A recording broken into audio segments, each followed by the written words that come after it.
One thing I can say I really value about the group. So oftentimes, I have a particular tack on some subject, but it will sometimes be the case that somebody out there in the audience or the room, the Zoom room, will add something that really enhances and carries it another step in some direction that I hadn't really considered. I have my own kind of take on things. So I really feel this is a collaborative effort in talking about the Dharma. And by Dharma, I mean not just the formal Buddhist teaching, which maybe I know better than most of you, but Dharma is the sense of the truth of life, the order of things, the way things actually work, and the skill and skillfulness to be human. All right. Anybody who'd like to speak, you're welcome to raise your hand or just unmute yourself. So, Jim. What this brings up for me, what you're talking about, are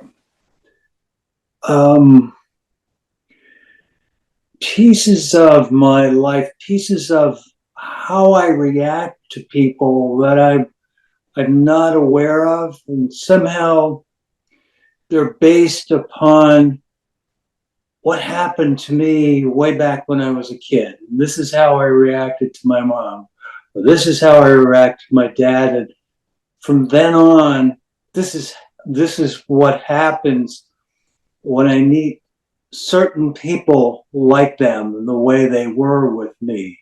And why am I doing this? Why am I feeling this way?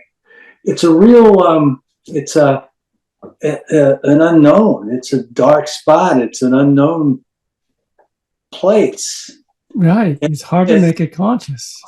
It's hard to make it conscious. Yes. And so it's like, wow, what, I mean, how much shame and guilt do I go through, or how much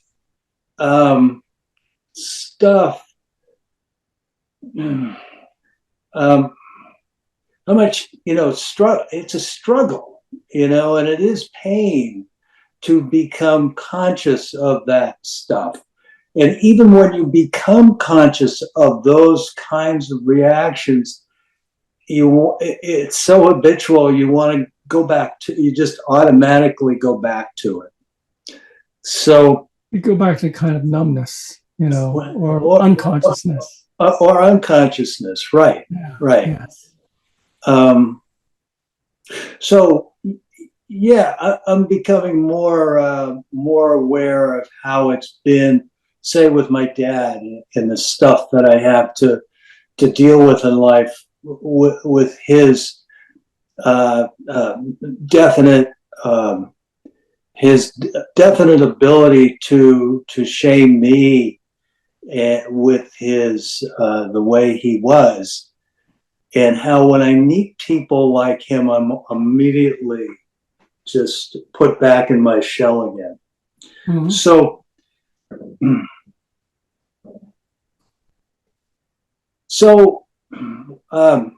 yeah, what's the answer?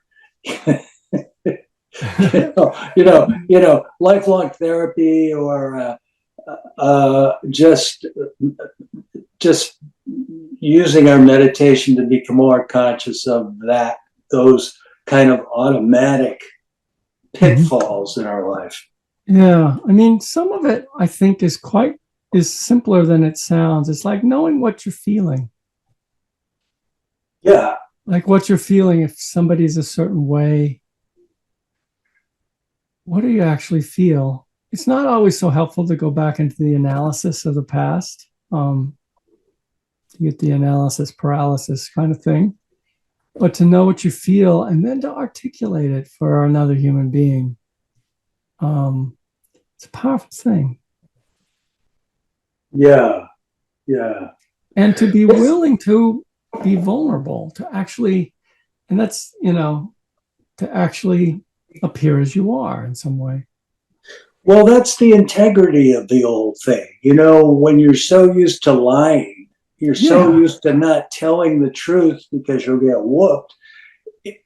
It's sort of automatic in life. And you go, well, you know, I didn't need to lie in that situation. I didn't need to.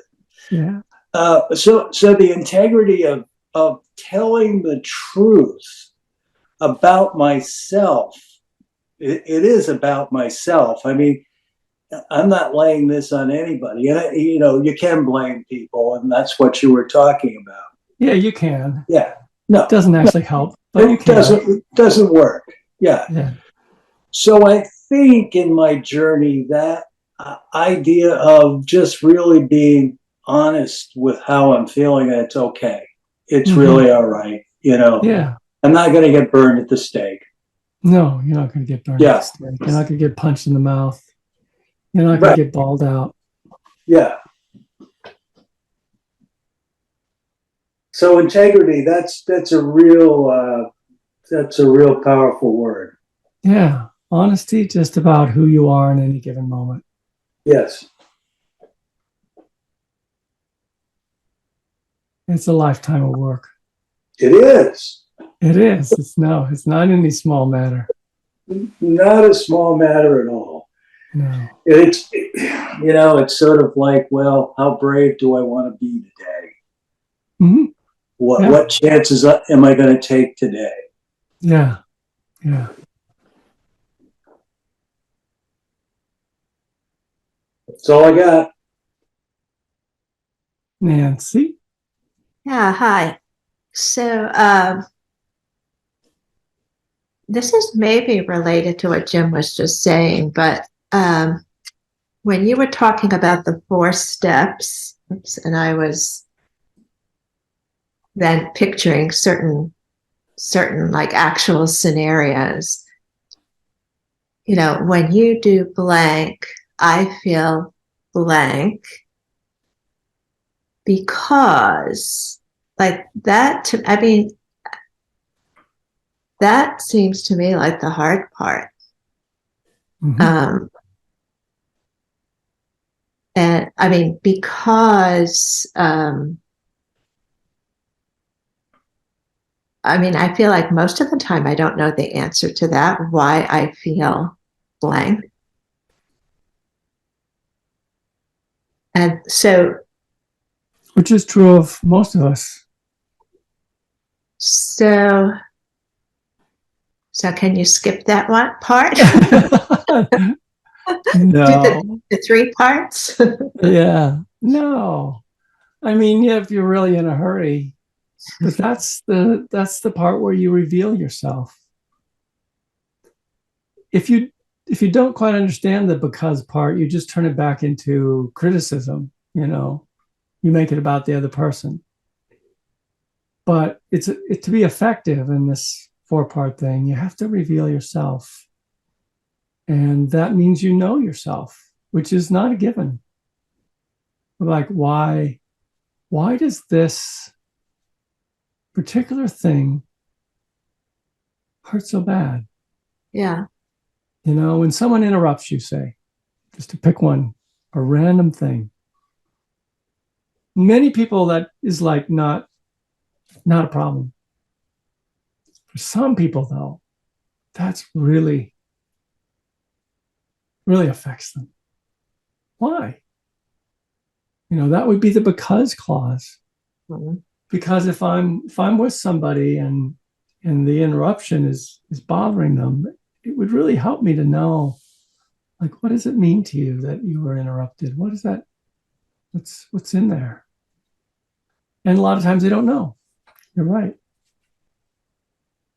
Yeah, I mean, I was thinking of a trivial example that so every night my husband and I walk the dog before we go to bed, and we'll say, like, should we walk the dog now? Yeah, let's walk the dog now. And then I'm in my jacket ready to go, and I've put the leash on the dog, and I'm standing at the door. And this is I don't know what he's doing. You know, this long waiting period before he comes, like day after day. So I was thinking, okay, I get upset, you know, when you don't come walk the dog. Because when I have to wait for you each time to walk the dog, yeah, I have to wait for you. Yeah, and it's like I feel what? yeah, I feel disregarded. I feel impatient, disregarded, disrespected because, and the trivial because is like because I'm standing here in my coat by the door for 5 minutes, but Yeah. and I suspect that wasn't what you were getting at.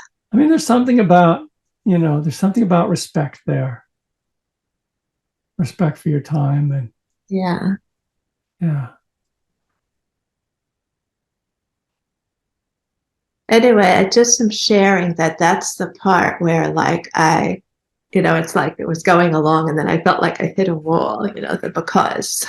Have you tried a conversation about this? No, maybe tonight will be the night. Yes. I can report back. Yeah, I'll report back.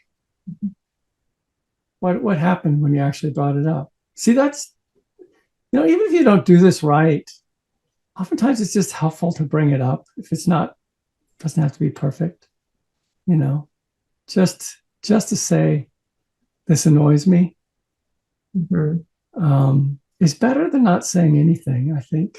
Well, not in every case, but, in simple things like this, would you be willing to, like when we say we're going to walk the dog, to just come out and put on your coat and go?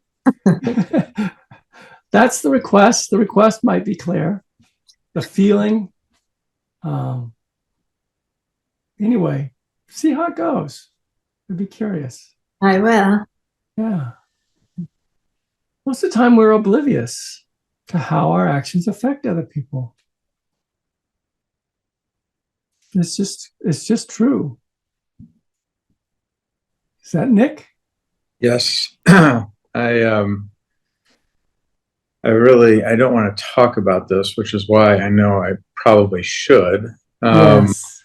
But you're you're kind of like Jim was saying. I mean, the talk was timely, and it's amazing how aligned it is with the work that I've been doing. We have a therapist that I go to, and it just even though some of the language you use is different, I mean, it's amazing how, to me, like the principles line up. And the thing that you talked about being avoidant, that's me. And for me, it comes from both sides, in the sense that and I feel like for me, I don't like conflict. And I want to understand that further. I really dislike conflict. Mm-hmm.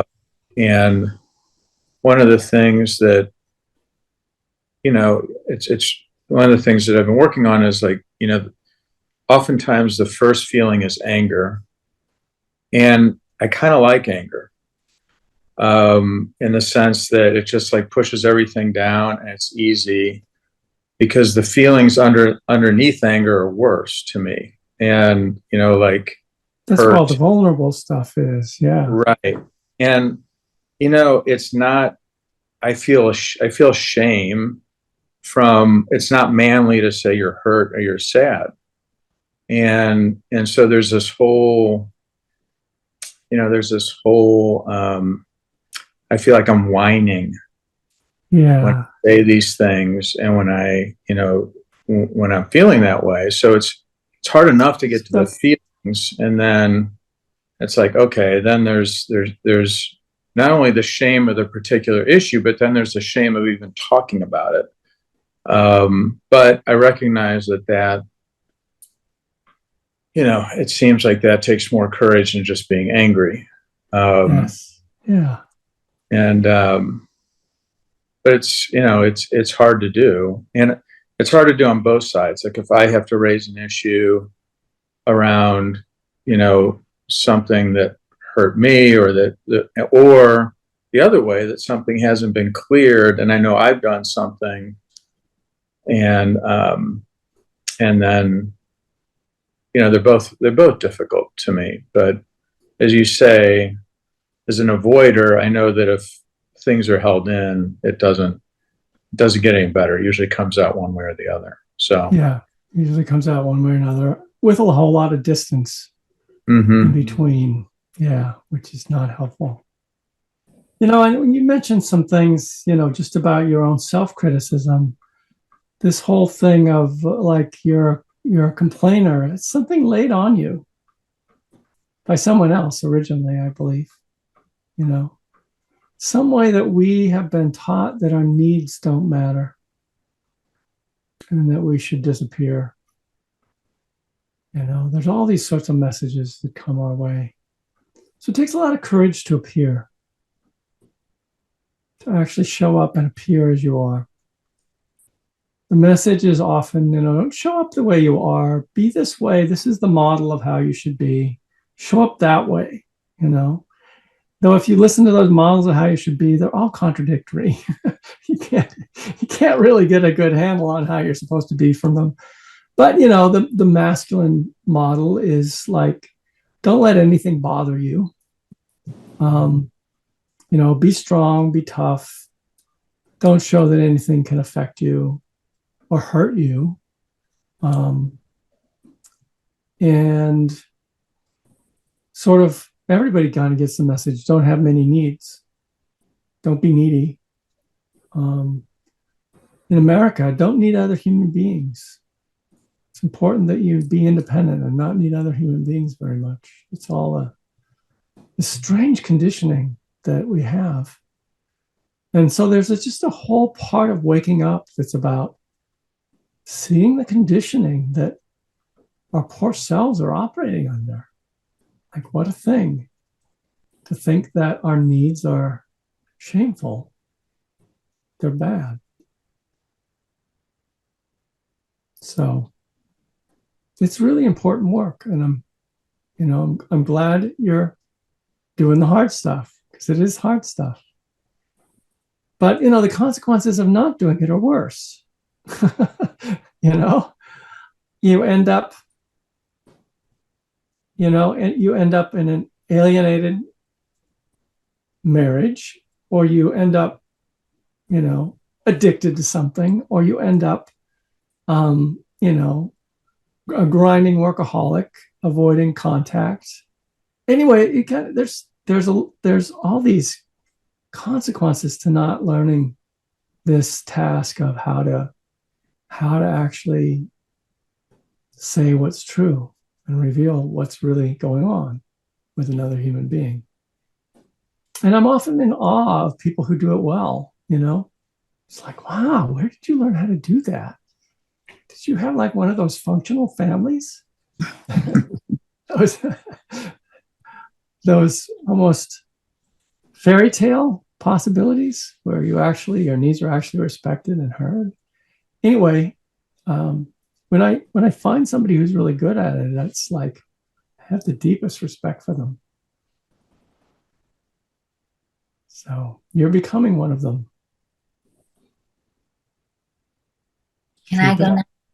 Sure, Jennifer, you can go. So what if you are good at expressing how you feel, Yeah. and then you're invalidated by all that? What does invalidation look like?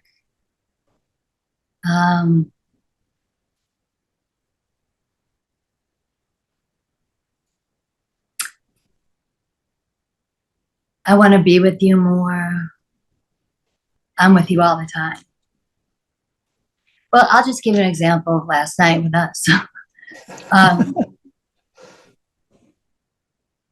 We've got Parents' Weekend, and I wanted to go a day early and hang out together. And I asked him to a couple times. And then later he decided not to. So I told him that hurt my feelings because I want to be with him and hang out. Yeah. And he said that his work was more important.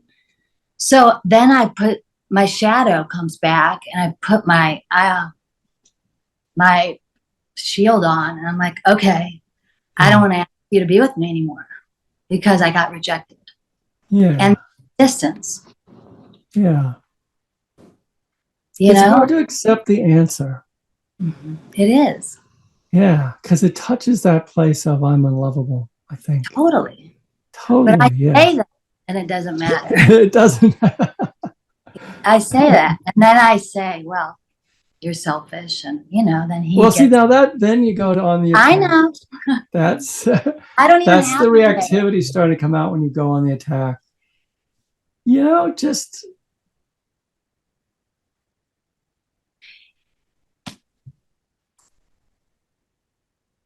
when it comes down to it, especially with children, you have to be the adult, And so if they like don't want to be with you, I think that's just something to accept and not take personally. It's part of their job. If you can look at it that way, it's part of their job to not let your feelings be too important. But what I if think it's actually I suffered a lot as a child because I made my mother's feelings too important. I knew she was lonely, I could feel that as a child. And it made me too sensitive to this side of her, which of course she never showed to people, but I knew it. And so there became this kind of what they call enmeshment. There's a sort of sensitivity that made it hard for me to go out into the world and live my life, And so it actually came to the point where I had to say some things that hurt her. And I felt kind of guilty about it, I have to say. But I'm so glad I did. I made my declaration of independence and everything started going so much better for me when I did. And it was partly her reaction that told me, yeah, she really had become dependent on me seeing her. And that was not healthy. So this is a little bit of my personal history, just kind of like where I'm coming from, where I actually like the fact that your child can say, no, I wanted to get work done. It actually means that they don't have to take care of you. And that's a good thing. It's actually a healthy thing. And if you can, say, oh, that hurts. And it doesn't warp them, that's probably a good sign too. That they don't feel like your love is dependent upon them taking care of you. Yeah. I know it sounds dirty, but and somewhere inside there's a hurt, and this is kind of the thing in my mother I was very sensitive about, this hurt side of her. So the more you know about that part of you that's hurt and is likely to take it personally, like I'm not lovable, if your child says, mom, no, I'm busy, I want to be with my friends, or I got work to do, I don't actually want to spend that much time with you. If your child says that, that spot in you, it's really important for you to take care of it, to know it and take care of it. I agree. But it wasn't my child, it was my husband. It was your husband. Okay. Well, sorry. And then you should really just I agree. blame him. I get it. Yeah. Okay. I get it. And then the shield goes up. Yeah, the shield goes up, the hurt goes up. Yeah. So it'd be interesting to explore this further, but we're out of time. Right. All right. Hopefully I've stirred the waters enough. Right. Okay. So everybody be well. Take care. I'll see you next week. Excellent. And I love to hear your stories when you apply this stuff, what goes on.